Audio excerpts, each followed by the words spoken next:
The following is a presentation of the BellyUpSports Media Network. The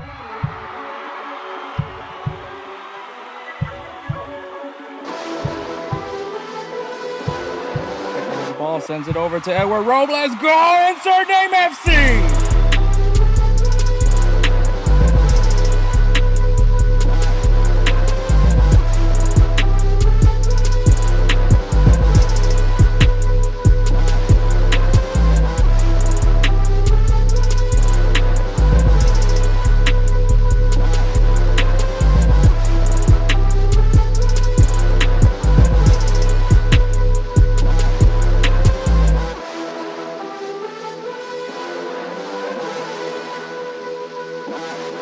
Let's go, InsertName FC!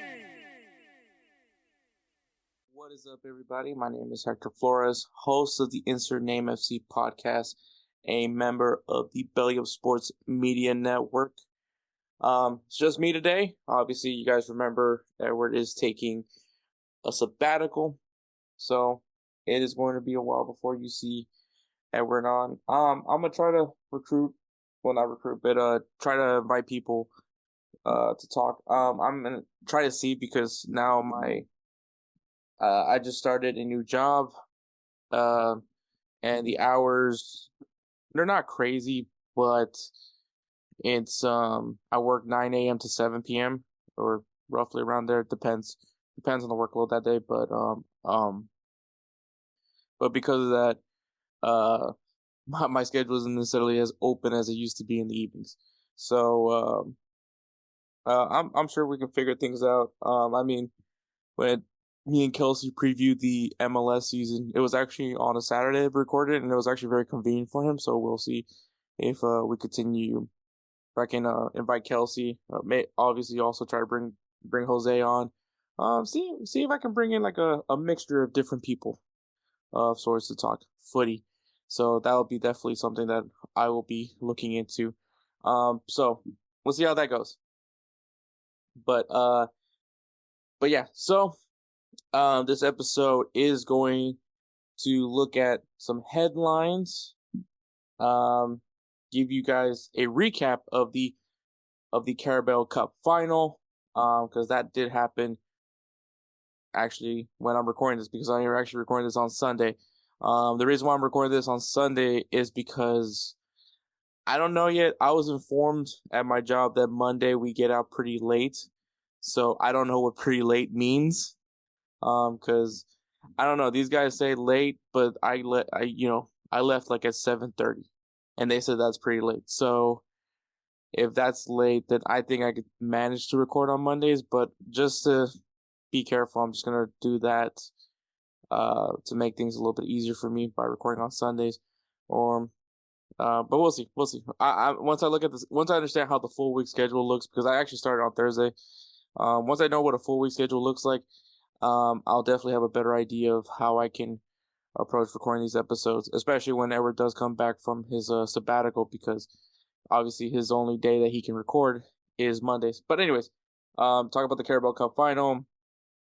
We're going to recap the playoffs over for the Europa League and look at the round of 16 that's coming up. It's going to be pretty exciting for that. For those of you guys that are going to want to know if we are going to talk about Europa Conference League, once again, we won't really cover it till we get to maybe to the semifinals. It's only because personally I'm just not familiar with most of the teams that are in the Europa Conference League. It's a very unique mixed bag. I am watching it, so don't think I'm not watching those matches, but I just don't want to like go in there talking about it when I'm not fully informed on it myself. So that's the only reason why.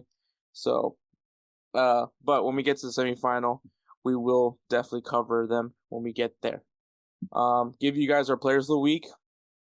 Edward still sends me his players of the week, so you don't worry about that. Give you guys some games to look forward to this coming weekend.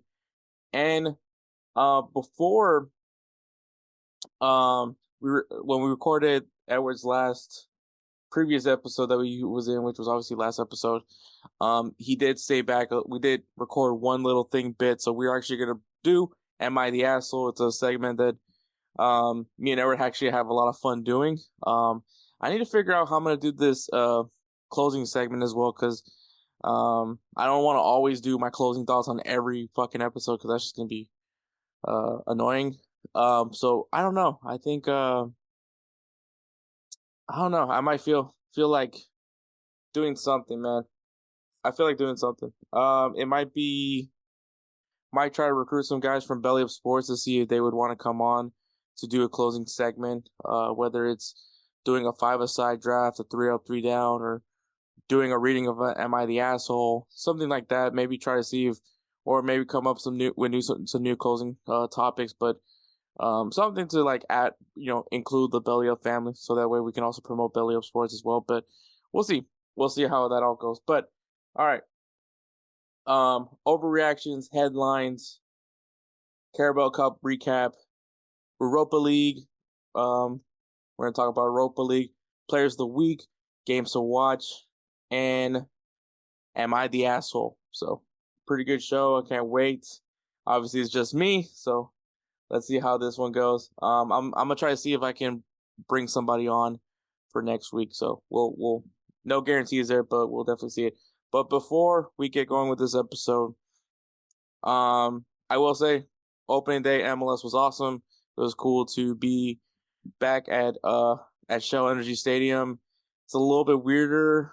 I mean, it was definitely weird after I got fired by the Dynamo when I went there in July, but I think this was a little bit weirder, more so because like it's been obviously 6 months since I seen the guys from the academy, and a lot of them have grown. So, and it was just really great to see everybody. It was awesome seeing everybody from my time working at the academy. Shout out to my boy Liam. He spotted me when I was we were sitting in the same section, and he spotted me. So it was really good to catch up and chat with him, man. He's definitely it was really cool, for just cool in general, for all the guys that stopped and said hi to me. It did strike me a little bit, because it was obviously like cool that you guys were happy to see me, for starters, but two was just I don't know, it really touched me. It really made me feel I don't want to use that word. It just made me feel very sentimental. It was really cool. I appreciate everybody that stopped and said hi, because it at least tells me one thing, that I did not suck at my job. At least it tells me that. So so that was awesome. But talking about the Houston Dynamo, obviously there is one player that used to play for Dynamo that was very much loved here in the city of Houston, and that is, of course, Albert Ellis, who unfortunately was part of a very unfortunate injury. He currently plays in League Two in France with Bordeaux, and he was involved of a head collision in their match. Don't remember the club that they were facing, but the player that he did have the head collision with was Donatin Gomez, and unfortunately, obviously, the way he landed was not good. The match was stopped. I believe it was like almost. It was a good while. Obviously trainers were out there to assess Albert Elisa's situation. Unfortunately, he had to be taken out. He had to be stretched out of the field and taken to the hospital. As far as I know right now, he's in an induced coma. Obviously thoughts and prayers to his family. Hopefully he's able to recover. As updates continue, obviously we'll discuss it. But yeah, it's heartbreaking. Not just because he's an athlete or anything like that. Don't think that. We're at the end of the day, life is what it's life. We're talking about life here, and right now this is for his family. It's definitely a time that's going to be rough for them. So hopefully thoughts and prayers, and hope that Albert Ellis can overcome it. Because he is very much a very special person here in the city of Houston. Not only in the city of Houston, but obviously from his native of Honduras. And yeah, he's just a really great person. So hopefully he is able to overcome it for sure. So like I said, show's going to go through, so we're going to go ahead and take a break and go straight into overreactions. Righteous Felon Craft Jerky is the official jerky of Belly Up Sports. For over a decade, Righteous Felon Craft Jerky has led the American meat snack revolution by concocting delicious, adventurous, U.S.-sourced jerky recipes for uncompromising carnivores across the country. With 15 different flavors to choose from, Righteous Felon has all jerky lovers covered, and by using promo code BELLYUP, you will get 15% off your purchase at RighteousFelon.com. Do your taste buds a favor today and rip into a bag of Righteous Felon jerky. All right, guys, make sure you guys follow us on Instagram, X at InsertNameFC. Also, check us out on TikTok, insert.name.fc. Try to post clips from episodes. Try to do two clips an episode because of just like if I just start going on a streak of just making clips, it's never gonna end. So I try to limit myself to 2 clips per episode. Because then, I'm just giving you guys the good stuff for no reason. You shouldn't be listening to the podcast. So of course, check us out. Also, follow us on all things podcasting. Well, check us out all things podcasting, and also please subscribe to us on YouTube. We're trying to grow that platform out a little bit more. I know Kelsey has really been on my ass about starting a YouTube channel, and I think this is kind of the reason why I was so reluctant to having a YouTube channel, because of the growing process is yeah. So right now, obviously the subscriber numbers isn't really great, but the podcast numbers have been really good. So there's that. But obviously YouTube, it's definitely another avenue where you can see us, and you'll see the video version of this podcast on YouTube. So if you guys want to go ahead and check it out. But all right, overreactions. I am going to have I'm just going to say it right now. This is going to be my old man yells a cloud moment. And the reason why I say this is, so this past week there was a charity match. I don't know what exactly the charity match was, but obviously you usually invite former players, some celebrities as well. And, now we have, when you use it's like the word celebrity is now being kind of used more loosely nowadays, because now you're considering, content creators or influencers now in that celebrity status. And there's been a content creator, as far as the soccer sphere goes, by the name of, I think it's I Show Speed or I Know Speed, something like that. I don't know. Frankly, I give 2 shits about this kid. But they call him Speed, and he does a lot of FIFA EA Sports FC content. He made that very god awful World Cup song, probably the shittiest thing I ever heard in my fucking life. Like, when I heard that god awful song, all I could think, and yeah, I'm gonna be really much a hater right now because fuck him. That's why. But it was just like, it was he's been kind of getting, he's been getting a lot of attention. Obviously, players, everyone loves reacting to him, like mispronouncing players' names when he's doing the FUT cards or EA Sports FC cards. I don't know what the hell they're calling it. Ultimate Team cards. When he does the pools and is mispronouncing names. Obviously, his obsession with Cristiano Ronaldo. Obviously him constantly hating on Messi because he's a Ronaldo stan, and obviously because of that hit, he's built his platform and has now been able to do a lot of cool things where he's gone to go to Brazil and watch matches in Brazil. He got to meet Cristiano Ronaldo with over there in Al Nassr. Kind of stalkerish if you ask me. But he went to the World Cup obviously because of that shitty awful song that he did for the World Cup. But I mean, he's done a lot of stuff and he's gotten a lot of attention for it. And he's been featured on a lot of these, like, I guess, charity matches, celebrity matches, whatever you want to call it. And and there's a few other content creators, but like obviously they're not as big as this kid is. And he gets in, he's in the match and he does a lot of cringy shit. If you ask me, obviously he's talking to Arsene Wenger about tactics or whatever the hell they were talking about. Frankly, I can't tell you what he was talking about, but I think he was saying something about that he's never had a player, Arsene Wenger's never coached a player as fast as he is, or some shit like that. And then freaking Eden Hazard like plated him, and I mean plated him an open shot at goal, and he just completely like fucked that up. And I'm not gonna sit here and tell y'all that I can make that shot, because I mean you can ask Edward. I'm not a goal scorer by any means, but would I have made that shot? I don't think I would even be in a position to make that shot, to be honest with you. So, but yeah, he was given a pass by Eden Hazard. It was a very, many would say would probably be a very easy shot to take, and I don't even think he got a shot off of it. I think he like lost control of the ball, and so, which is crazy, because it wasn't like a difficult pass that Eden Hazard gave him. It was a pretty easy pass from what I saw, at least from like a soccer player standpoint. If you've been playing soccer for so long, you probably should be able to get that ball and then take the shot.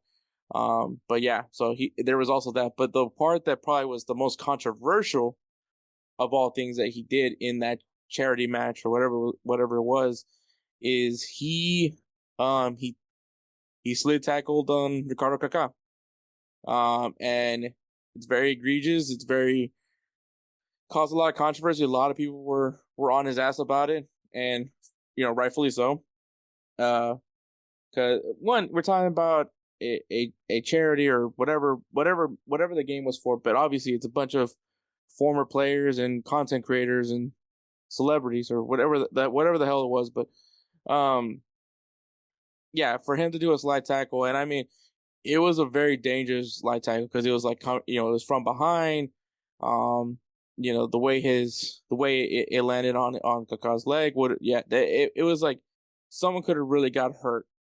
Luckily he didn't get all of Ricardo Kaká. So I mean, I think if the contact was more egregious, it could have probably been worse.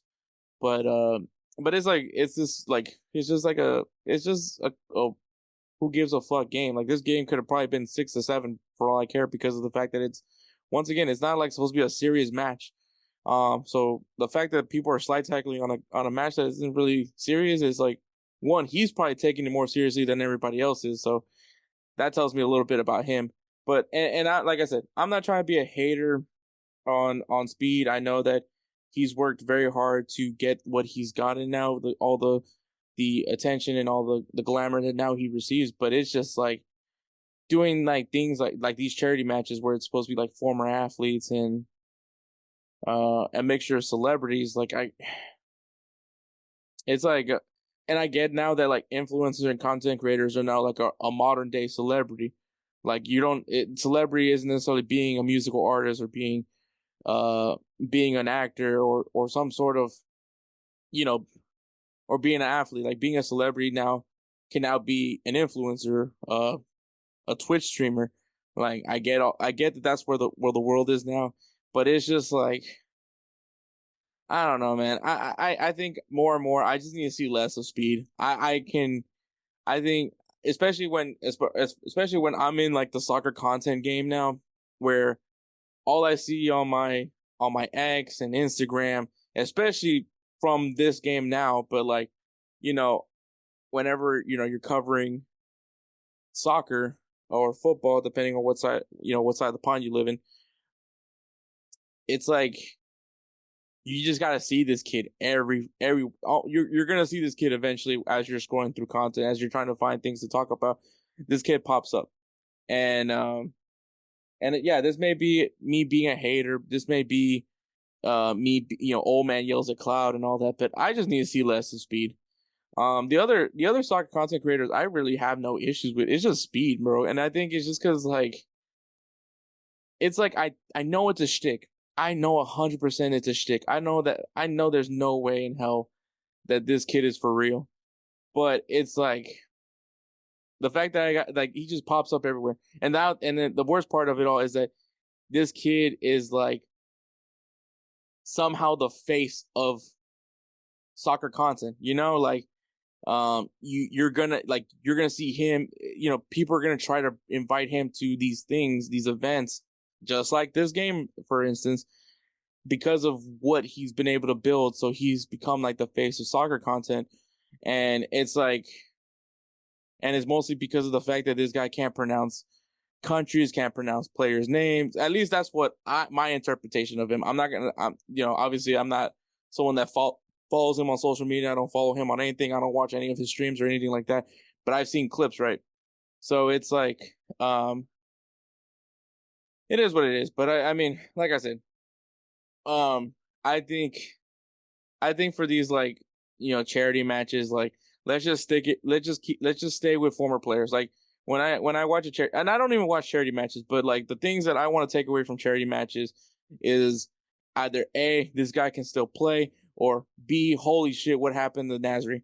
So like kind of those things. That's what I want to see more so than seeing some sort of content creator like Speed on it. And once again, I don't really watch these matches, but when this highlight is getting more attention than what's going, and we're in season, there's matches going on in this season, and the thing that comes off is because Speed takes this very, very careless makes this careless decision to slide tackle Kaká, which, yeah, and for him to be mad about getting a yellow card was probably also the dumbest thing, because it's like, yeah, you should have probably some would argue to get you a red card. So yeah, it was ridiculous. So maybe for charity matches, let's focus on just having former players there. That's all I gotta say for that one. But all right, headlines. So, as a matter of fact, as I'm talking about this right now, Inter Miami is currently playing the LA Galaxy. It's currently 0-0. I'm sure I'll give you guys updates as this recording continues. But me and Kelsey, when we were talking about Inter Miami, of other things, one of the things that we did mention was the roster compliance that Inter Miami needed to meet before the season started. We can tell y'all now that they did it. They somehow were able to meet the roster compliance for MLS. So you may question all you want about how they got it done, but at the end of the day, they got it done. They did sell Gregor for $3 million, which I believe which his salary was around 900,000 K. 900,000. I don't know why I said 900,000 K. Around 900,000. That was his salary. So they take his salary off the books, and then they bought out Corentin Jean, or I'm guessing that's John. Corentin Jean. They bought him out, so they got him off the books as well.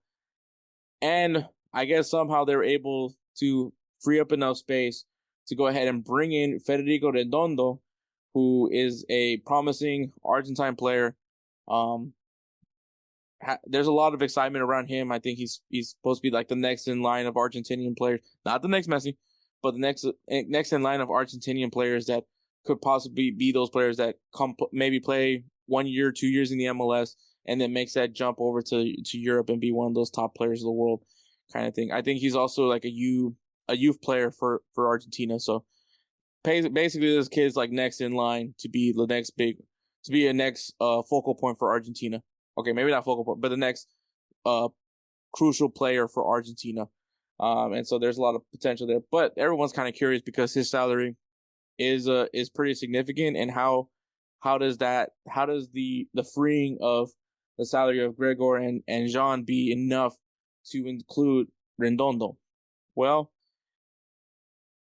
they found a loophole. Inter Miami did find a loophole, and that was because, if you guys remember, Facundo Farias did get hit with an injury, and I believe he is actually going to be out for the year. And because of him being out of the injury, his salary doesn't impact Inter Miami's salary cap. So because of that, basically Redondo's salary replaces Facundo Farias' salary. So that was the loophole. You guys can come at me if you want. Are they doing shicey stuff? Yes. I'm not going to sugarcoat it. I think they are. But hey, they met the requirements, and that's really all that matters if you're an Inter Miami fan. So there you go. And still no. But yeah, so Inter Miami is able to play in MLS because they do meet the standards. But all right. So this is a name that we've been hearing for like a long time now. about Jim Ratcliffe buying out the Glazers to have control of Manchester United. Now, there was also a battle with another person from Qatar trying to buy Manchester United as well. I think the issue was with him was he wasn't able to, I guess, explain his funds, which I didn't think that was. I don't know. I guess I'm easily corrupted because like if the person has the money to buy the club, I might just say, all right, cool. Don't care how you got your money, just you got the money. Like as long as the check doesn't bounce, you're good. So at least that's what I thought. Apparently I'm wrong. But Jim Ratcliffe was able to get his purchase in. Now he didn't fully purchase the club. That is not what happened. He actually purchased 25% of Manchester United, which I will say in American dollars is 1.6 billion, dollars, and he is able to have control of the club's operations. So that is the plan. I think I don't know if as we continue that he's going to be able to buy more stakes of it and maybe eventually buy out the Glazers. I can't tell you for that, but it seems that most people are happy with Ratcliffe, being that he is from Manchester. He actually grew up north of Manchester, I believe. I don't know the name of the town. I just know he is a Manchester native, or I won't say native. He grew up in Manchester. I don't want to say native because I don't want to be wrong on it, but he did grow up in Manchester. And he has proposed a 3-year plan. A 3-year plan because a 10-year plan would not pan out because the fans are not patient enough for a 10-year plan. But 3 years, more realistic, I guess. Now, I've said this plenty of times. I don't necessarily think it's the Glazers' fault for why Manchester United is where they are, because I've said it plenty of times. It's clear that it's not that the spending. The spending is not an issue because Manchester United has gone and spent money for players. Whether the quality of the players is valid or not, they have been willing to go get the guys that the managers want. Whether they pan out or not, that's a whole other different discussion. But you cannot say that the reason why Manchester United is where they are is because of the Glazers. At least I don't think you can use that argument anymore. Y'all can come at me if you want, but that's where I feel. That's how from what I'm viewing, it is very difficult to blame it on the Glazers. I think there's a whole bunch of other issues. I think personally, at this point, it is because people are so dead set on looking at the Manchester United of old. And trust me, I think it's impossible not to think about the Manchester United of old. Obviously, the glory years of Manchester United, which is the Sir Alex Ferguson era. But I think the issue is that everyone's like, oh, this is how we used to do it, so it clearly works. And it's like, the reality of it is everybody else has evolved. And I mean, the reason why I know that's something to mention is because even though, as much as I roasted the Cristiano Ronaldo interview with that guy, I forgot his name, so and so uncensored. What's the name of that guy? Ronaldo interview guy. Like, whoa, this is great podcasting. Just me Google searching. The guy that he interviews a lot with. Piers Morgan. There we go. When Ronaldo was on the Piers Morgan interview, one of the things he mentioned about Manchester United that everything looked the same from when he was with Manchester United. Like when he went into the facility, everything was the same. That's not a good thing. The facilities have to improve as the years progress. I know apparently Old Trafford also needs some improvement as well, is what I'm hearing. Mind you, Old Trafford's a very old stadium. So, I mean, probably warranted. Especially when you start seeing like clubs like, I believe Liverpool has a new stadium as well, the Anfield. Arsenal obviously got their new stadium, the Emirates. Shoot, even Tottenham's got a new stadium. I don't think that's warranted, but they got a new stadium. So, and I'm not saying that a new stadium is a solution or anything. I'm just saying that clearly you need to upgrade. I mean, look at Real Madrid. They renovated. They did their renovations to the Bernabeu. So you can always renovate your stadium, even your old stadiums. Like, you can always renovate them. It's not necessarily a crazy take to say, but so part of his 3-year plan is also renovating, Old Trafford, which I believe he's actually hired on, Gary Neville, because from what is it Gary Neville? I think it's Gary Neville. Yeah, this is gonna be a great episode. Just me googling shit as I go. Okay, yeah, Gary Neville. So the thing is about Gary Neville that as obviously everybody knows him as the pundit, the one that's always spoke his opinion and all that shit. Blah blah blah. He's also really good with real estate. At least that's what I'm learning as I was researching about this.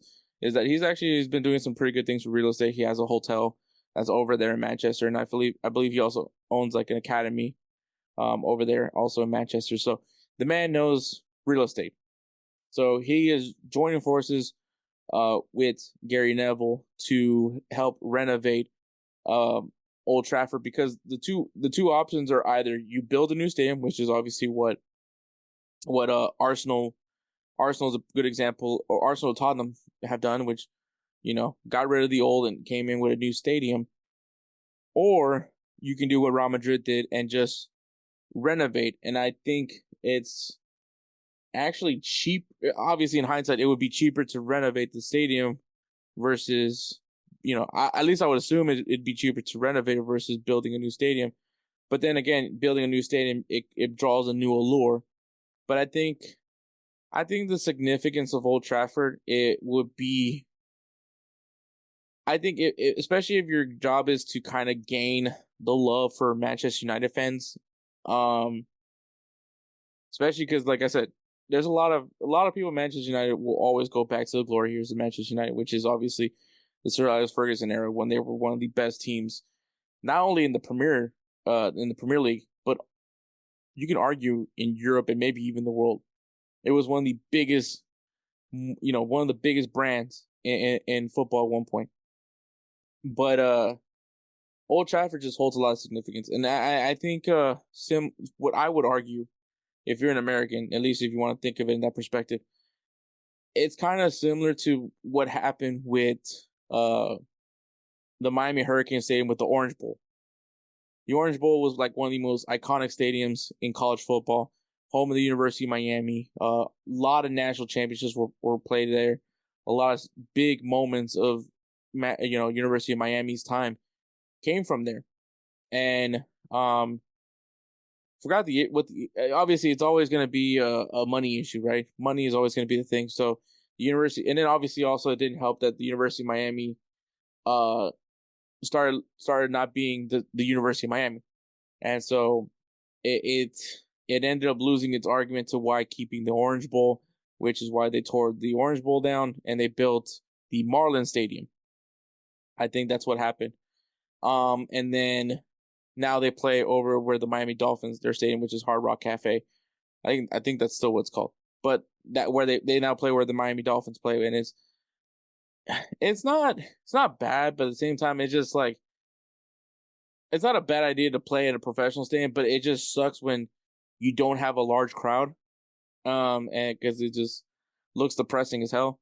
So, and I think, like, obviously, I think what hurt Miami, and I don't think this is the same situation as Manchester United by any means, but I think what hurt Miami was obviously the team started falling apart. Like, it wasn't the same team from the 80s. It wasn't the same team from the early 2000s where they were just dominant. They were still producing talent. They were still, still as one of the most respected brands in college football. And it's still looked at as that job that you want to fix you want to bring back the University of Miami, which now, as I'm saying this, I know a few episodes ago, me and Kelsey and Edward, we were talking about it, and I was comparing the University of Miami to Barcelona, but actually, I think Manchester United might be the best Miami University. Well, obviously UM, but even you flip Manchester United, if you flip the acronym together, it's the University of Miami. So, so there we are. So, I mean, I guess you could say very similar to what their situation is. It's a team that has a rich history of winning titles and developing some of some of the best players that the world of that sport has ever seen. Icons, when you think of Manchester United, you think of David Beckham, George Best, Cantona, Cristiano Ronaldo. When you think of University of Miami, you think of Ed Reed, Ray Lewis, Alonzo Highsmith, Highsmith, Andre Johnson. I'm just saying that just because I'm a Texans fan. But, those names are there, and it's like iconic histories. The only thing that's different in these two scenarios is that Miami gets rid of their stadium. Manchester United, I think you're in a situation where you should just keep your stadium and continue building from it and renovate it. I think that's probably the cheaper option anyways, which, I mean, maybe we're talking about 0.6 billion, but still, I mean, and then if you're talking about a 3-year plan, if you're Ratcliffe and you're talking about a 3-year plan, renovating the stadium is probably going to help more towards that 3-year plan than it is for building a new stadium. But there's also some other things that they did. They hired Omar Beretta, who was with Manchester City, and they have brought him in to Manchester United to be their CEO. I mean, I think we've seen this everywhere, man, right? When, especially for a lot of teams, like you try to pick out people that work in successful businesses or in sports, you try to get people from successful teams, bring them in so they can try to fix the culture there as well. Because also the other thing with Manchester United, this is also a culture. You got to fix the culture there. I think, like I keep mentioning, they're just hung up on the past. You cannot be hung up on the past anymore. You got to move on. You got to evolve your game. And I think that is a very important thing, because obviously, I know people are going to say what they want about Manchester City, and I agree with you. If it wasn't for the money, will we still be talking about Manchester City? Probably not. But obviously, clearly they're doing something right. Because it's not just that they're buying players, which they are, but it's also, they're able to get a Phil Foden. I mean, Palmer, even though he's now with Chelsea, was with Manchester City. I still think Manchester City missed out on that one, and you still have Lewis. So clearly they're doing something right on both ends, but when it comes to buying players and also developing players through their academy system. So, Omar Beretta, which I can't tell you what a CEO does. I know they're like they run the company in some sort. But I don't know how this involves with football is what I'm saying. But for the football side, from what I know, they're also trying to work on possibly poaching Dan Ashworth, from Newcastle United to be the director of football for Manchester United.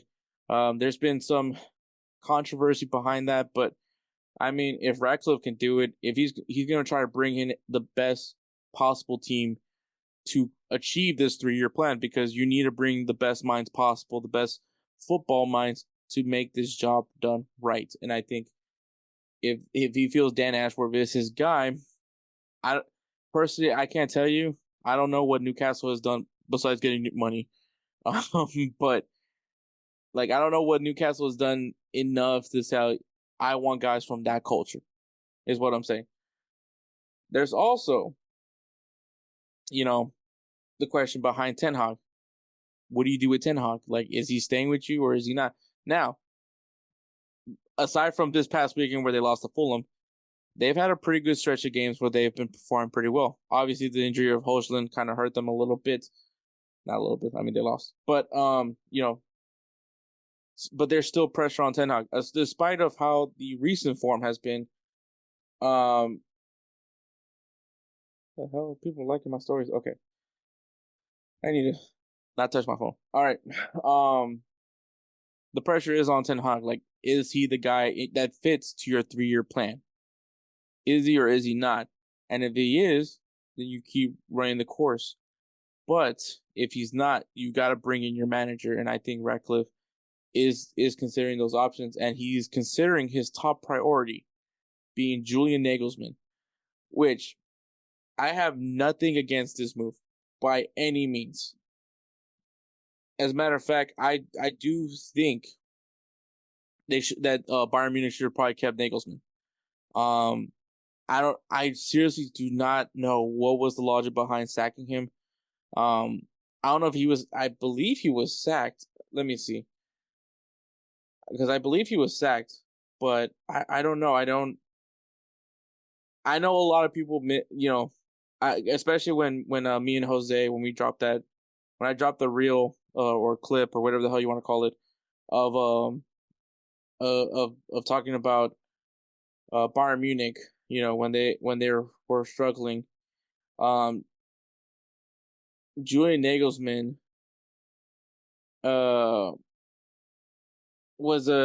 it's like an interesting situation to me because obviously he's very young.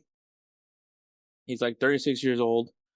But I'm not entirely sure, what happened. Like, I don't remember if he got fired from Bayern Munich or what was the story there.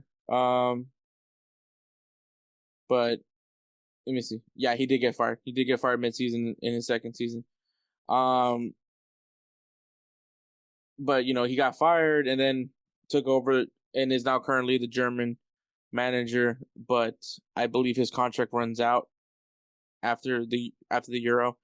So I don't think that there's anything wrong with Nagelsmann. I think what he has done over at RB Leipzig, and even his first year with Bayern Munich, I think he's done a very good job. I don't know, honestly, I have no idea what happened that last season, because he did get fired, he got sacked, and then Tuchel took over. But I don't know what was the reasoning behind him getting sacked. I can't tell you for what was the cause, but I just know for a fact that he wasn't bad. I think he was a really good manager. I think getting fired in his second year of his 5-year contract was a little bit ridiculous, and halfway through his second year, so we'll see what happens there. But I think if he goes to Manchester United, I think it's an interesting challenge, but it also depends what exactly is he getting himself into. Are we looking at a situation similar to RB Leipzig, or are we talking about Bayern Munich? Because similar to Bayern Munich, it's a high pressure job. Because there's an expectation with Bayern Munich. It's to win titles. You're expected to win the Bundesliga. You're expected to be in the DFB Pokal. You're expected to do very well in Champions League. So there's a lot of pressure with the Bayern Munich job. And so, and if you're not performing, you have to then, get the fuck out kind of thing. With Manchester United, I think at this point there's a lot of frustration. Ton of frustration. It's not that there's expectation, but there's frustration of just stop being the banter club that they are now. They don't want they want to win. They want to win and compete and be back to being the top dogs in Europe. They want to be the best team in Manchester again. And does Julian Nagelsmann fit that realm? Because personally, obviously, I think he's more than capable of doing the job. The only issue is, are you going to let him do the job? Because it doesn't seem like Bayern Munich did, at least from my perspective. It didn't seem like they let him do his job. So, and then once again, we don't know the story about what happened with Bayern Munich, because I know Bayern Munich was struggling last year. I know there was a struggle with Bayern Munich, but they were still doing pretty well. And so, that's the thing that's bizarre to me. That's the weirdest thing to me. So I'm not entirely sure what happened there, but Julian Nagelsmann is considered the top priority for Manchester United, at least in Jim Ratcliffe's eyes, which I think could be a really good option. But I think that there has to be one. So here's the things that I think Ratcliffe needs to consider coming into the summer for Manchester United. There's got to be a clear cleaning of house. If you're gonna sack Ten Hag, sack Ten Hag. I don't think any Manchester United fan is going to go against that. I think everybody's all for that idea, to be honest. But sack Ten Hag if you need to do that. Including in the cleaning of house, man. You gotta trim the fat, man. Get rid of the players that don't fit to what Manchester United is looking for. At least what your vision of Manchester United is fitting for. Like, just trim the fat, let them go. I'm not saying get to bare bones, but get just, if you have to do that pros and cons, like have your list of guys that you think fit to what you want in Manchester United, and the guys that don't. And the guys that don't, get them out. Like, whatever it takes to get rid of them, get rid of them. And then start bringing in guys that you think fits to what you want, the identity of what you want from Manchester United.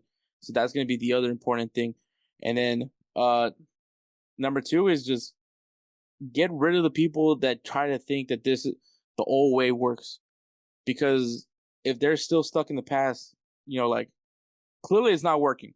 It's clearly not fucking working. So get the fuck out and start bringing people that are ready to evolve, ready to elevate the level of Manchester United. And I think number 3 is just listen to the fans. I mean, Ratcliffe is a fan of Manchester United. He grew up, he owns a lot of other things, man. Like he owns, I believe he owns a Formula 1 team as well, or has ownership of a Formula 1 team. But this guy owns a lot of things. And so but for him, this is the dream. The dream is to own Manchester United. He is every Manchester United fan. He had the opportunity to have some ownership of this club and is getting control of the club operations. Sorry that I burped. You gotta, you're a fan. Listen to your fans.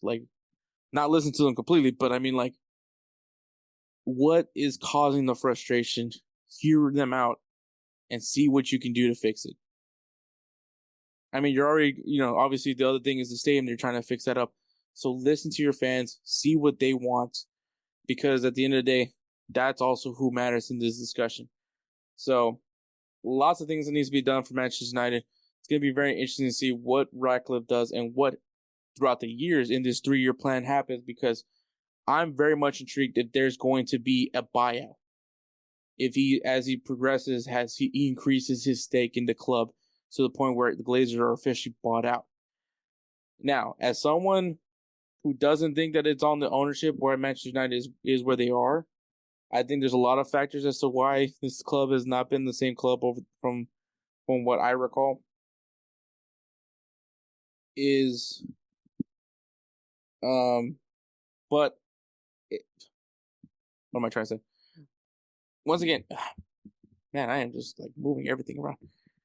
What I'm trying to say is that even though I don't personally think the Glazers are at all at fault of this, I think it's just an easy thing to blame. It's just blaming the American fans, the American owners. And I know, if you're Chelsea, you're definitely very familiar with this thing right now. But to me, it's lazy. I don't think it's the ownership, because you can't say it's the ownership's fault, because they're willing to pay to get what they need, what they think is the best. Because before everyone feels the way they feel about Ten Hag right now, Ten Hag was a very attractive option for manager. Say what you want, but he was an appealing option. Say what you want of Bruno Fernandes, Fernandes, however you want to say it. But he was an appealing option. Say what you want about getting Casemiro. Casemiro, everyone was great guy, winner mentality. Same thing with Varane. Same thing. Even with Anthony, a lot of people wanted Anthony. So don't, you guys wanted Jadon Sancho. You wanted to bring him back to England. Don't say that none of you guys wanted those moves, because I know for a fact there was a lot of fans that wanted those moves to happen. Now, did they pan out? That's a whole other discussion. That to me is a managerial problem. To me, that says more about Ten Hag than it does anything else, because it was clear that they wanted these players. They were willing to pay for these players. And the fact that these guys kind of just stuck and nothing happened from Jadon Sancho was supposed to be, the best thing since sliced bread in Manchester United. And nothing came from it. So I do think that Ten Hag definitely needs to leave. Now, going back to the Glazer blaming, like I said, I don't think it's the Glazers' fault, but for the sanctity of the Glazers, maybe get bought out. Let it be Ratcliffe's problem. But we'll see. We'll see. I'm intrigued by the story. I can't wait to hear more about this story. But I can't wait to see more. And then the last headline is Thomas Tuchel. Thomas Tuchel at Bayern Munich has been obviously he comes in midway last year, after Bayern Munich for some odd reason sacked Julian Nagelsmann, and then they bring in Tuchel, and I mean, it wasn't the sexiest ways to win the Bundesliga title, but they still won the Bundesliga title. And a lot of people think that this is like the thing is with me is I'm not entirely sure if Bayern Munich is bad. And the reason why I say that is because I personally think that the Bundesliga is somehow getting better.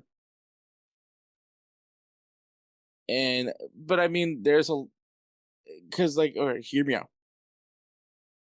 Bayer Leverkusen, was usually a pretty sturdy club, pretty solid club. I don't think anybody would say anything really bad about Bayer Leverkusen aside from the fact that they were in the Bundesliga, and it's just going to be dominated by Bayern Munich. Because I mean, let's be honest, Bayer Leverkusen, there's a lot of players that came out of that club. I mean, Heung-min Son came from there.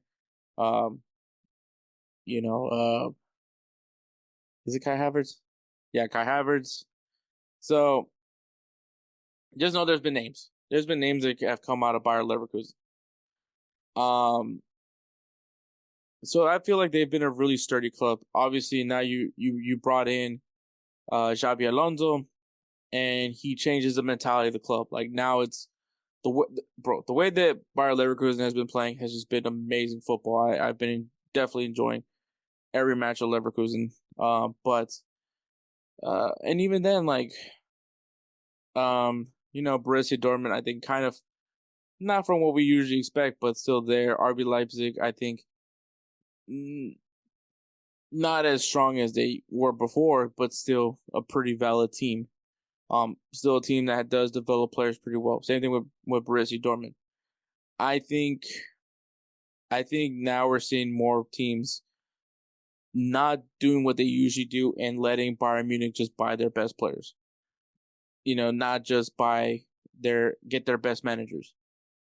I think that's what it is. I think more so that's what it is. I think they're just tired of it and knowing like, hey man, if we keep these guys, we can do something.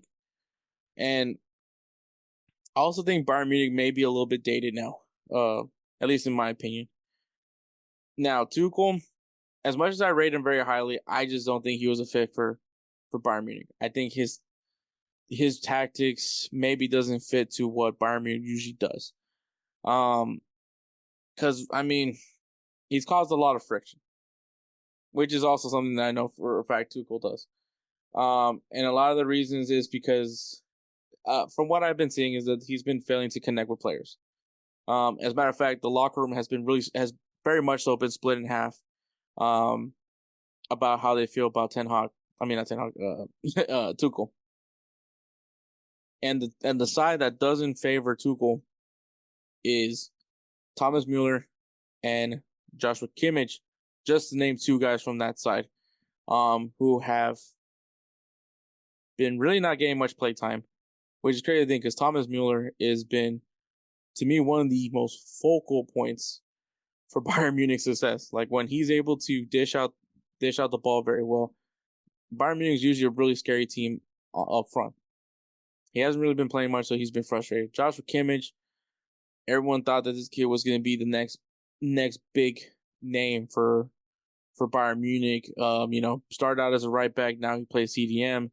But similar to Müller, hasn't really been playing much. As a matter of fact, I believe Goretzka has been getting more looks in the midfield than Kimmich has, which, say what you depending on how you feel about Goretzka, but I mean, this is kind of something similar that Tuchel had at Chelsea as well. Was an issue was just like some guys were frustrated that they just weren't getting played, and then you have on the other side Harry Kane, weirdly enough, and Manuel Neuer are on the side that are fine with Tuchel. But still, if once you split the locker room, you lost your locker room. It doesn't matter if half of them like you. There's now an issue with you, and that's kind of one of the problems. And for that, he is stepping down from Bayern Munich at the end of the season. So now we have another manager who's stepping down at the end of the season. So that's now you got Xavi out, Xavi's leaving, Klopp's leaving, and now you have Tuchel. But so some people are like, man, Bayern Munich is trash now. Bayern Munich is in second place, and they're only 8 points behind Bayer Leverkusen, who, as of right now, is still undefeated. The thing is, Bayern Munich is in a situation where they have to win matches. They did just beat Leipzig 2-1, but they also had a few embarrassing losses this year, including the Bayer Leverkusen loss. I think they also lost to Bochum. But yeah, there's a lot of things. The thing is that you're second place. You're still in contention for the Bundesliga title. But the thing is like not only do you have to get positive results in your final, because you have March and April, and then you have a few matches in May. So you got to get positive results. At the same time, you need some negative results for Bayer Leverkusen. And I'm not saying just one loss. I mean, we need draws and losses from Bayer Leverkusen to really help Bayern Munich really get into that discussion for the Bundesliga title. So unless somehow Bayer Leverkusen bottles this up, which doesn't seem that's happening right now because they are at pace to make something very historical. And so, which, I mean, I'm going to say this. I honestly do think the Bundesliga got better. The Bundesliga, like, the leagues are more enjoyable when it's clearly not one team always winning every year. If anything, the best thing to happen for the Bundesliga is Bayern Munich not winning. Because, and I think you can say that for the Serie A. Serie A now looks like a very good league. Because now it's not just Juventus now. Now you have AC Milan, Inter Milan, Napoli. Maybe not so much Napoli this year, but Napoli, Juventus that are doing very well. Lazio's even had some really good matches. It's competitive, which is awesome, which is perfect. And so now in the Bundesliga, if you make the league competitive, people are going to like the Bundesliga. Like, I will say one of the things that does make it not very appealing, even though I can watch any Bundesliga match and enjoy it because I love the quality that the Bundesliga has. But I know for a fact that like people that aren't necessarily like invested in the Bundesliga, like if you watch one Bundesliga match, you probably think it sucks because it's only one team that's good, because that's your initial impression, especially if you have a bias towards it. So I think for the sake of the league, it's great that you have this, but obviously if you're Bayern Munich, because you have expectations, which is kind of what I mentioned earlier about with the Julian Nagelsmann thing. There's expectations with Bayern Munich. You're supposed to win your league. You're supposed to win the Pokal, which they got eliminated very early in the Pokal. You're supposed to compete for Champions League, and I believe they actually lost to Lazio. I'm gonna pull my phone again to verify this, but I do believe Lazio beat Bayern Munich, because I think that's who they're facing off in Champions League. This is great podcasting always. Yeah, so right now they have a 1-0 advantage on Bayern Munich, and there's a red card also for Bayern Munich. So not a great situation going into a second leg, but it's still Champions League. Anything can happen.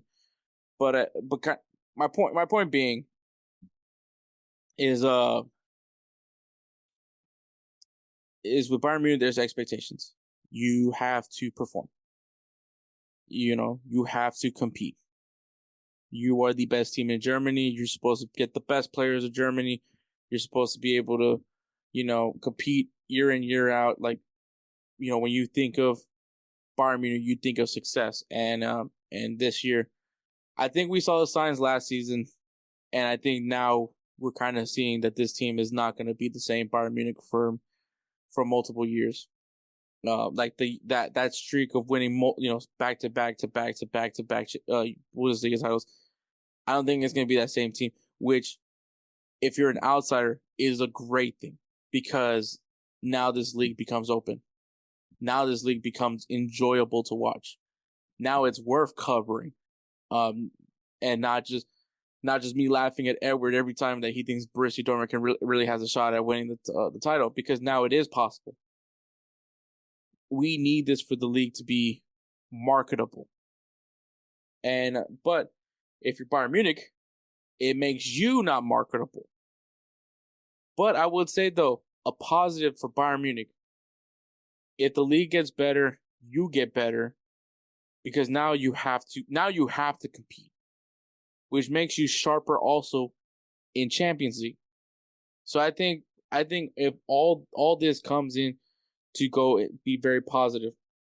Now there's rumors of a replacement for Thomas Tuchel. Xabi Alonso is a big name. I know Jurgen Klopp was dropped, but let's face it, that man is going to take a sabbatical. He is going to be out for at least a season before he takes another job. I know Zinedine Zidane was also another name that was mentioned for Bayern Munich. These are great names.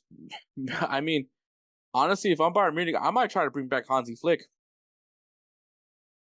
That's just me.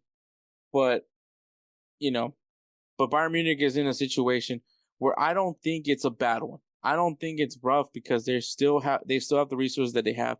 They still have a very good locker room, in my opinion. Like, that's still a very good locker room. You might lose some players. I mean, that happens. You're gonna lose players, but I'm sure you're still gonna gain players.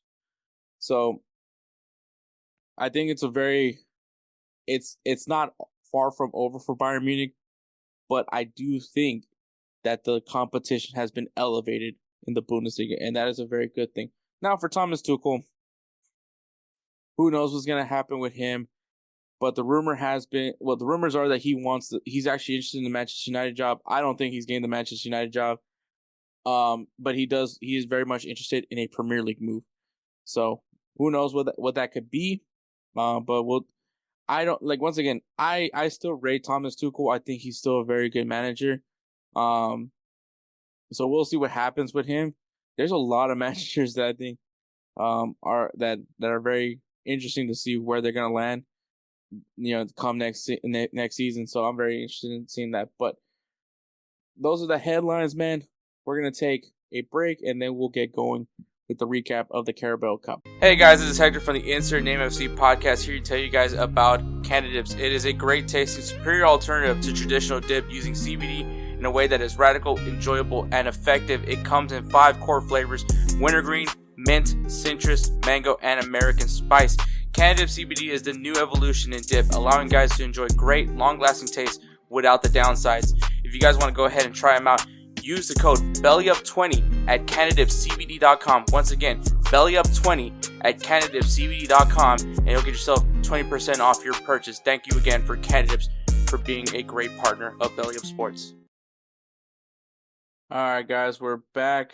All right, the Carabao Cup is done, and congratulations to Liverpool on winning the first trophy in England. So Liverpool beats Chelsea 1-0. And it went to extra time. Liverpool had 54% of the possession. Liverpool also outshot Chelsea 24-19. 11 shots were on target to Chelsea's 9 shots. And the winning goal was scored by Virgil. I don't know what the fuck happened there. Was scored by Virgil van Dijk. Yeah, so like I said last week, man, it was all that. This is like literally what Chelsea's like consolation for how terrible their season has been going, versus Liverpool wanting to do the best farewell tour for Jurgen Klopp as humanly possible, and Liverpool got what they wanted. They gave Jurgen Klopp another trophy for his amazing resume as he has had here at Liverpool. So, yeah. And of course, Virgil van Dijk, I believe there's like rumors that he could possibly be leaving Liverpool. I don't know how strong those rumors are, but they were mentioning that in the game. So, as a matter of fact, he actually scored 2 goals, but the other goal was called back. So it was called back for offside, I believe. But yeah, so there you are. Carabao Cup winners, Liverpool. I'm sure Kelsey's very happy. All right, so the Europa League. So the playoff round is over, and these are the results. Benfica beat Toulouse 2-1. SC Freiburg beat RC Lens 3-2. Roma beat Feyenoord 2-2, 4-2 in penalties. I actually did watch that match a little bit. I was on break. I got to go to Pluckers because now where I work at, I'm in a reasonable distance of one. But yeah, so I got to see a little bit about that one, about that game. Marseille beat Shakhtar Donetsk 5-3. Also funny that Gattuso got fired. But so yeah, he's no longer with Marseille, and they win now. AC Milan beat Stade Rennes. Karabakh beat Braga 6-5. Sparta Praha beat Galatasaray 6-4.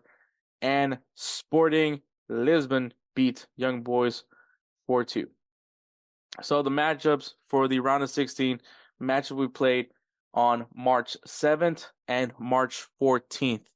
So have that in your calendars, everybody. So Sporting Lisbon versus Atalanta. This game is actually not going to be played on the 7th. It's actually going to be played on March 6th. For what reason, I have no idea, but that's what the schedule said. Sparta Praha will be taking on Liverpool. Karabakh will be taking on Bayer Leverkusen. Benfica will be taking on Rangers. AC Milan versus Slavia Praha. Roma versus Brighton. Marseille versus Villarreal. And SC Freiburg taking on West Ham United. I will tell y'all right now, holy crap, I can't believe that they had to face off this team is Sparta Praha. They have to take on Liverpool. Once again, mentioning that this is the Jurgen Klopp farewell tour. So, like I said, Liverpool, I know for a fact Liverpool is playing their asses off for Jurgen Klopp to give him an amazing season full of trophies before he walks away. So, if you want to talk about being on the other side of this, is that this sucks. so I feel for you, Sparta Praha, for this one. The matchup that is going to be a really, I'll say an even matchup. I won't say best matchup, but even matchup. I think it's Benfica and Rangers. I think that's going to be a really good matchup. I'm going to be definitely wanting to watch that one. The holy shit, this is going to be a great one for me is Roma versus Brighton. Roma has looked completely different after Mourinho left. So props to De Rossi. I think it's De Rossi. Is it De Rossi? I think it's De Rossi. Is that who's managing Roma right now? Great. More Hector Googling shit. Roma manager. Yeah, it's De Rossi. Thanks that I had to Google something that I actually guessed right. But yeah. But Brighton and Roma, I think is going to be a really great matchup. I can't wait to see that one personally. I think let's get your popcorn ready because it's going to be a good one. So if I had to make a prediction, Sporting Praha versus Atlanta, I'm going to say Sporting. Give me Sporting. Sparta Praha, Liverpool, Karabakh and Bayer Leverkusen, easy. Benfica and Rangers, I'm going to give it to Benfica. I'm going to give it to Benfica over Rangers. AC Milan versus Slavia Praha, AC Milan. Roma and Brighton, I'm going to say Brighton. Marseille versus Villarreal, give me Villarreal. SC Freiburg and West Ham United, give me West Ham United. So those are my predictions for the round of 16 of the Europa League. Players of the Week is brought to you by SeatGeek. SeatGeek is an awesome app, website, ticketing site for all things sports, concerts, events, anything that needs a ticket. It's probably going to be there aside from movie theaters. The thing that's so awesome is that it has a very easy system on grading your seat. Now, if it is green, it's basic color system. If it's green, it means that this is a great deal. Go ahead and purchase. If it's red, that means keep looking, you'll find something better. So, if you guys want now a little bit more better, then great. If you guys use the code BellyUpSports on checkout for your first purchase at SeatGeek.com, BellyUpSports, that's the code. You'll save $20 off your first purchase. So once again, use the code BellyUpSports and you'll save yourself $20 off your first purchase at SeatGeek.com. But yeah, players of the week. Edwards player of the week is Dusan Vlahovic, who scored 2 goals in Juventus' 3-2 win against Frosinone. Also, shout out to Weston McKennie, who also gave him some assists. He did separate his shoulder, I believe, in that game as well. But yeah, what a performance by McKennie. Hopefully he gets better. And my player of the week is Harry Kane, awkwardly, who scored 2 goals in Bayern Munich's 2-1 win against RB Leipzig. They're still got to play, man. They still got to compete. They still got to win matches if they want even a shot at winning the Bundesliga title. So, aside from Bayer Leverkusen also needing the bottle at some point. But congratulations to Dusan Vlahovic and congratulations to Harry Kane for being our players of the week. Once again, check out SeatGeek.com. Use that code BellyUpSports at checkout and save yourself $20 off your first purchase at SeatGeek. So, that we're gonna go. We're not taking a break. We're gonna finish this through. We got some games to watch this weekend. We have the Women's Gold Cup quarterfinals. If you guys haven't been watching them, it's been great. It's been awesome. Unfortunately, it's not been looking great for El Salvador. Because yeah. But because they lost their first match of the group round. They lost 6-0 to Canada, and then they lost 2-0 to Costa Rica today. So their last match will be against Paraguay. But aside from that, man, El Salvador's women's team, dude, they're freaking phenomenal. USA, man, if you guys remember, one of the first stories we ever talked about was Olivia Moultrie. I believe that's her name. Let me see. Let me see. This is just great podcasting for me. Just always great podcasting for me. Let me see. Damn it. Great podcasting, guys. Great podcasting. Always doing great podcasting here. I guess I'm wrong on this one. I thought she was on the team. I thought she was. Huh, that's weird. Let me see. I thought. Is she? Wow, that's crazy. She's 18 years old now. I thought she played. I thought she was playing in the Gold Cup.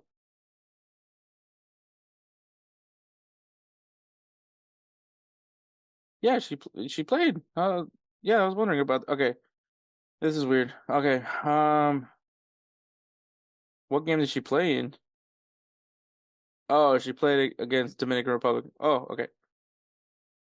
All right. So, but Olivia Moultrie also doing pretty good. She's doing pretty good, solid. Which is crazy thing. So one of the first stories that we talked about on InsertName FC was Olivia Moultrie, making her debut. Becoming the youngest player in NWSL at that time, and now she's 18 years old, and now playing for the women's national team. So that's just holy shit, full circle moment there. So that's cool. That's cool to see. Cool to see that she is living up the hype. But yeah, check out the Women's Gold Cup, man. It's been really cool because it's not just CONCACAF, even though it's a CONCACAF match, but they invited Brazil, Argentina. There's some really interesting teams that got invited into this tournament, and it's really cool. It's been really fun to watch. So go ahead and check it out. In the Netherlands, we got PSV Eindhoven taking on Feyenoord Rotterdam. So check that one out. That's gonna be a really good one. Can't wait to see hopefully see some Ricardo Pepi. But if not, we still got Malik Tillman and Sergino Dest because I know Luke De Jong is there. So that's why. But Feyenoord, obviously, Santi Jimenez. So we'll see what happens there. FC Porto and Benfica face off in Portugal. So big matchup there. Go ahead and check it out. I believe Portuguese league is played either on GolzTV or BN Sports. One of those. But go ahead and check it out. Check out your listings. And in Turkey, we got Beşiktaş taking on Galatasaray. I know for a fact that this is on BN Sports. So really good matchup. Go ahead and check that one out. In the MLS, we got the Cali Clasico. San Jose Earthquakes taking on LA Galaxy. And the Florida, I don't know what the hell I don't think they call it anything. The Florida Cup, I don't give a shit. Inter Miami taking on Orlando City. Now, if you guys remember, I said I think Orlando City is going to win the MLS Cup. So hopefully they can live up on their side of the bargain. But we'll see what happens there. In Liga MX, we got Cruz Azul versus Chivas. Shout out to K Cal, scored a goal this past weekend. Monterrey versus Pumas.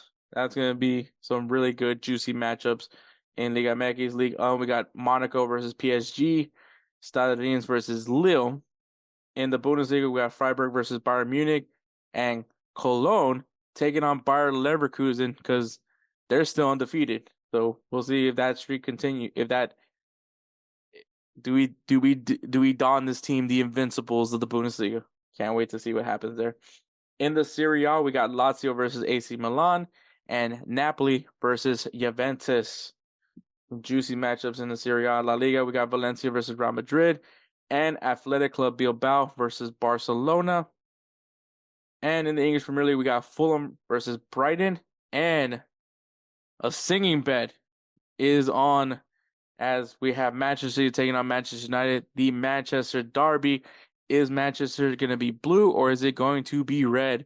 And obviously Edward and Spencer face off to improve their place in the singing bet. So we'll see what happens there. Now we're going to take a break and then you'll hear Am I the Asshole? Are you ready to elevate your sports betting experience? Look no further than DraftKings Sportsbook. Why choose DraftKings Sportsbook?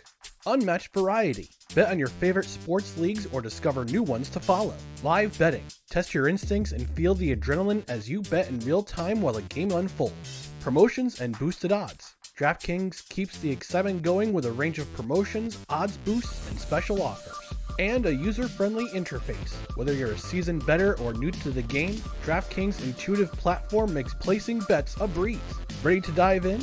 BellyUpSports has partnered with DraftKings Sportsbook to give you an exclusive offer. Sign up at dkng.co/BellyUp150 and new customers will get $200 in bonus bets instantly when they bet $5 or more.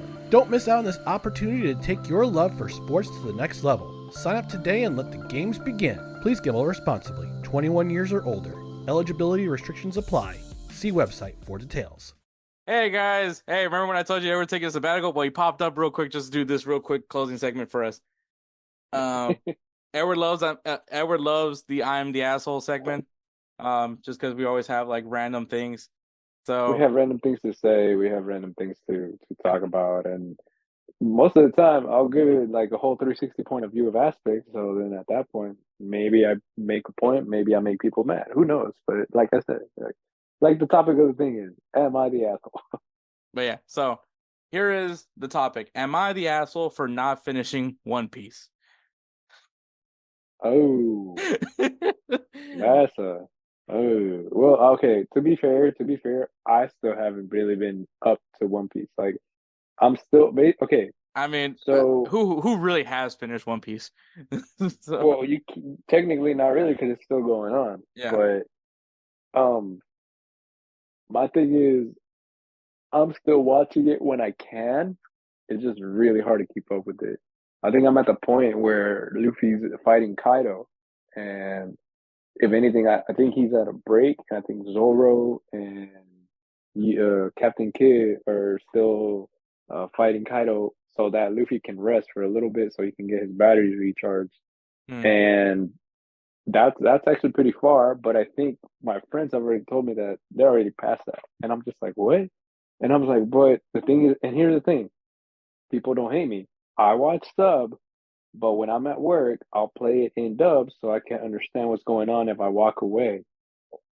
So the thing is, most That's of these fair. episodes, these news episodes, haven't been showing up in dub. So Ooh. I'm stuck. Yeah, so I'm stuck. So you I can't haven't. be listening to it while at work. Yeah, exactly. So if I listen Unless to it, you're I'd be like, mad. I'd I be mean, like, unless during your sabbatical you learn Japanese. yeah. That's basically what I'm thinking of.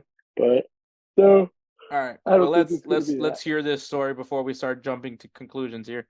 All right. A few months ago, my friend, let's call him John, and I made a deal where we would give each other's favorite manga a shot. Oh, so it's not anime; it's the manga. Oh, the manga. Oh, okay. So even more commitment because that involves reading. Yeah. We had talked a while ago about how we should read more books to establish healthier life habits. I don't think manga. Okay, it's reading. It's reading. I mean, It's reading. It's reading. As long as they're not just looking at the picture and they're actually reading the words. Yeah. I am a big Berserk fan. Don't know what that is, so Oh, Berserk. Berserk is a very gory manga anime. Like it is a very twisted anime. okay. So this person is Like Berserk, I think if I'm not mistaken, Berserk is the manga where the evil guy, I think it turns out to be his friend, but the thing is he's overtaken by some sort of spirit, I think. And then so this is the like dude, hardcore. Like you're a real anime person if you're watching this. not Not really. I really. mean, Okay. I mean, personally, it just depends on what you. It's like more of an action manga than Okay. anime and stuff like that. It's more of an actiony, gory kind of stuff. Like, oh, but it gets really twisted where that dude, he has his friend caught up in his arm in like a whole different dimension with like a bunch of demons looking around him and stuff, like covered up. And then he grabs the girl that he likes and starts banging her in front of him. And I was Okay. like, Wait. what? Yeah, What? exactly. Yeah, yeah, Wait, yeah, what? yeah, yeah. This And is it's that literally in the yeah, this is in the manga. This is the no, this is actually like the this is Mark premises of like Wahlberg's this. like lion and tuna speech from the other guys. Yeah, pretty much like where he's like, dude, your wife's so hot, I'm gonna do that. And he's like, yeah, what? Like, no, okay, but that's what happens in the manga and what happens in the anime. The thing is, it takes a long time for that buildup to happen.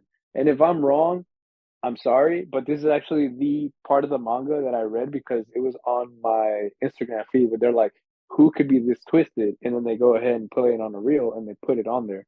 And I'm just like, what the frick? I was like, All right, well, yeah, I was like, this is really twisted. I was like, this is a really twisted thing. I was like, wow. so the lore is there. All Yeah, right, the so lore is just, I'm a big Berserk fan, and he loves One Piece. So we decided to read each other's recommendation to start our resolution. Now, John reads far more than I do. I mean, he's reading One Piece. Often reading books with over 1,000 pages just for fun. The same reading speed translates to reading manga. He finished all of Berserk in about a week or two and said he really enjoyed the story. I do not have the same kind of skills, so in that same time, I had completed about 20 chapters or so of One Piece. Pretty measly. Okay. I'm aware. I mean, you're reading more than I would. But John and I are both in college, and I struggle to find free time aside from reading papers or studying for exams. When I do have time, I would prefer to refrain from reading more after a day of analyzing research papers. John, on the other hand, has no issues with this and reads for fun. It's just his hobby, and he enjoys it much more than I do. Ever since John finished Berserk, he has constantly been asking me about my progress or on One Piece. Truthfully, it just didn't grab my attention like other stories do. So I haven't continued reading as regularly as he would like. It was interesting, and I know a lot of people love the story, but I just couldn't get into it. After telling him this, John has been begging me to continue and promises that I am almost at the part where it gets good. But I feel as if I've given it a fair shot and it just didn't capture. I mean, 20 chapters, that's a lot, right? not really. Okay. Unless if it's like he's reading the omnibus and then it's like the 20 chapters are in maybe like 4 or 5 books. But Berserk is actually it's a lot of A volumes One on Piece? the manga. Oh, One Piece? 20 Oh, chapters is One hell Piece? no. No, that's 21, 20 chapters? Not really, dude. Compared to what they have out now, 20 chapters is nothing. okay. After telling me Yeah. this, John has been begging me to continue and promises that I am almost at the part where it gets good. But I feel as if I've given it a fair shot and it just couldn't capture my attention. I've given One Piece a try a few other times since we made this deal, but each time I just can't get into it, and each time he swears I'm almost at the good part. Every time we talk about this, he always says, I finished Berserk and we had a deal. Why can't you just keep reading One Piece? I realize we had a deal and I might be the asshole for not continuing like we agreed, but I feel immediate by the amount of chapters and the story was not my cup of tea. So I have no real motivation to continue other than our agreement. Am I the asshole? All right, so because I'm not a manga guy, but I will say this. I'm just guessing that Berserker, I don't know. Berserker is like maybe not as long as like as a maybe there's still some manga being written for it. I can't tell you. Edward's the expert on this one. But I'm assuming because One Piece in the anime, it's like what over 1,000 episodes now at this point. Oh, yeah. So I can only imagine that the mangas is probably like more so that. Like Just 1,000. about, yeah. So I'm going to say that maybe was a little unfair that that's like Edward telling me to like I don't really know. Okay, it's like me trying to tell Edward to watch Grey's Anatomy while I'm gonna watch Breaking Bad. No, bro, hell no. Like, Yeah, like dude, trust me. I've tried watching Grey's Anatomy. My lord, I think the most I've gotten was, I don't know, man. yeah, like it's just not fair because it's like those seasons are a lot longer and Breaking Bad is only like a few, so like it's already not fair. Yep. And also the story drags out. There's too much drama, and on the other side, a guy's making crystal meth. So you tell me which one's cooler. Yep. So I feel like maybe it wasn't necessarily a even trade off, if that makes any sense, Edward. But also, this guy Yeah, I clearly don't is think it really was. good at reading, and clearly you're Yeah. not. Which is your whole point was to read more. And I mean, 20 chapters. Apparently, that's not a lot. So it I don't think I don't necessarily think anybody here is really an asshole. Maybe okay. I will say the guy is probably the friend is probably is an asshole because like I feel like if you should have picked a manga that's probably like almost at the same time length as the other one is as Berserk is, but that's just me. Yeah. So I will say I say not the asshole. Yeah. I agree with you. He's not an asshole. I mean, as much as I wanna, say like, oh, like he's an asshole for so and so. I don't think so. I don't think he's an asshole. Even But also, and I'm that's was coming there like from a a moment where person he who, couldn't say like, "Hey, dude, this seems a lot longer than the one I'm giving you"? I mean, dude, the thing is when you're in the anime and the manga, you already know. You already know that it's longer. You already know One Piece is hella longer. That's like common knowledge, right? That like One Piece is like Yep. very long. Oh yeah, 100%. Yeah. So I mean, either he just didn't know One Piece, which if that's the case, then you're probably not a real manga person. But then you know Berserk. I mean, but yeah, no. It could go both ways here. It really can. But I will say, if you're the friend and you're gonna recommend somebody One Piece, I feel like that's kind of a dick move too. Because I'm just as much as it takes to watch it, I'm sure like reading is probably also not necessarily a thrilling task.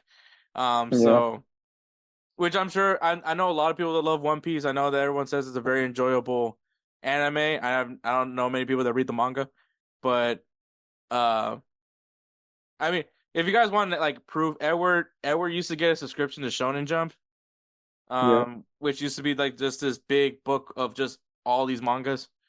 Uh, I'm sure that doesn't exist anymore. It's still there.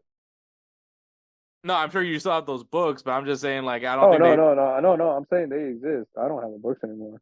Oh, the subscription service is still a The thing? subscription service is still available, but now you can actually get it digital. Oh, okay. Yeah. So yeah, because I remember Edward used to get like Shonen Jump like sent to his house, and that's how he would like read all these mangas. But yeah, Yep. so I knew about One Piece. I just never watched. I never cared to watch it. Also, I'm not really an anime person. I like some animes, but once again, Edward knows I don't necessarily deem myself as an anime person. But yeah, you're just not the ass. If anything, the guy is also an asshole. Also, like you can't keep telling them like you're gonna get to the good part. You know, like Not it's like especially there. yeah, Especially, I mean, thing is, One Piece has a lot of good parts. To be honest, but you just have to be into it. yeah. So and then also like if you could tell your friend's not into it, you probably should just back away, just back off of it, and just like move on from that whole thing. Because like for instance, like I like if someone tells me that they watched an episode of The Office and they don't like it, I'm not gonna keep like, no, dude, just really watch it, just fight through. I know that first season is tough. Like no, it's like if they don't like it, they don't like it. If Yeah. anything, that just means I can watch. That's more Office for me. Oh, So like, it's not the end of the world if someone doesn't like your shows. Um, I would try to say me and Edward don't all like the same shows, but I think me and Edward do like all the same shows. Um, yeah, most of them. The yeah, thing is, I think I'm ahead in the anime department. yeah. Anime department, that's Edward. That's all Edward. Because the only show I'm really watching is My Hero Academia.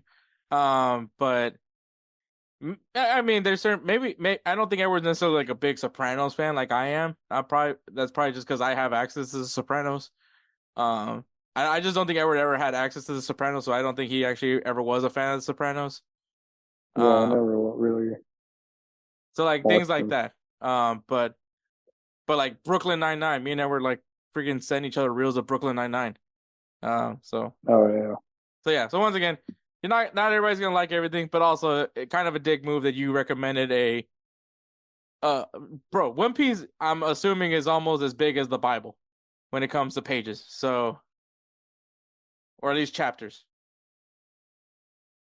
no, No, they're not like chapters. On the anime, bro, like I just mean the size of the book. one little the size of the book. They're just normal, bro. Like they're not big. They're literally like if you go to the Okay, the bookstores the or the length of like reading it would probably be almost equivalent to reading the Bible.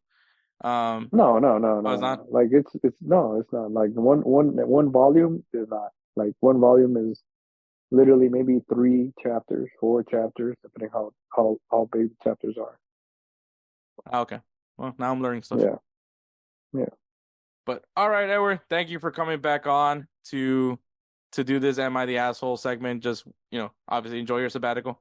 But all right, so we'll segue right over to me ending this show. All right, guys, I want to thank Edward for coming, staying up a little bit longer just to record that "Am I the Asshole" segment. But all right, shout out to Belly Up Podcast Network, man. Check out their website, BellyUpSports.com. Follow them on Instagram and X at BellyUpSports and at BellyUpMedia for all things that are going on at Belly Up Sports. Also, shout out to GolzTV. Obviously, another way that you can watch episodes of InsertName FC is through GolzTV. So check out their website, GolzTV. Follow them on Instagram at Golz.tv, GolZ.tv, or on the X at GolZ_TV. So go ahead and check them out. Lots of great content, man. If you guys go ahead and check out GolzTV, man. GolzTV is a streaming service. I don't know what you want to call it, but it is the Hulu of soccer content, man. Anything that you could think of that's here, US-based soccer, you're going to find it, whether it's a specific MLS team, USL. If you want to see us, InsertName FC on there, go ahead and check it out. You'll also find me on some of their content, Yanks to the Round Table, Wake Up MLS. You will see me there as well, among some other great content creators. So go ahead and check out GolzTV. It is free to subscribe right now, so go ahead and check it out because it is blowing up and it has been amazing to be part of their journey. Of course, shout out to the namesake of the Roosevelt Spencer's Player of the Year Award, Roosevelt Spencer. He is the guy that makes the beats, the intros, the outros. He unfortunately has to improve our singing voices when we do these singing beds, or he inspires you guys when you hear him sing either Peso Pluma or some Rick Astley. So we appreciate Spencer. He always works really hard for us, man. So if you guys need beat work, whether you're trying to get into music yourself as a musician or music maker, because apparently people don't know what a musician is, or you're trying to create a podcast or you have a YouTube channel, well, go hit up Spencer, man. Check him out on his Instagram. That guy dope. Once again, that guy dope, just how it's spelled. And shoot him a message and tell him, hey, I need some beats. And he'll take great care of you like he always do with us. So thank you so much, Spencer. Thank you so much for everybody, man. Thank you for listening to episode 164. Catch me next week for episode 165, which, I mean, there's going to be something to talk about. So I can't wait. So check us next week. Take care, guys.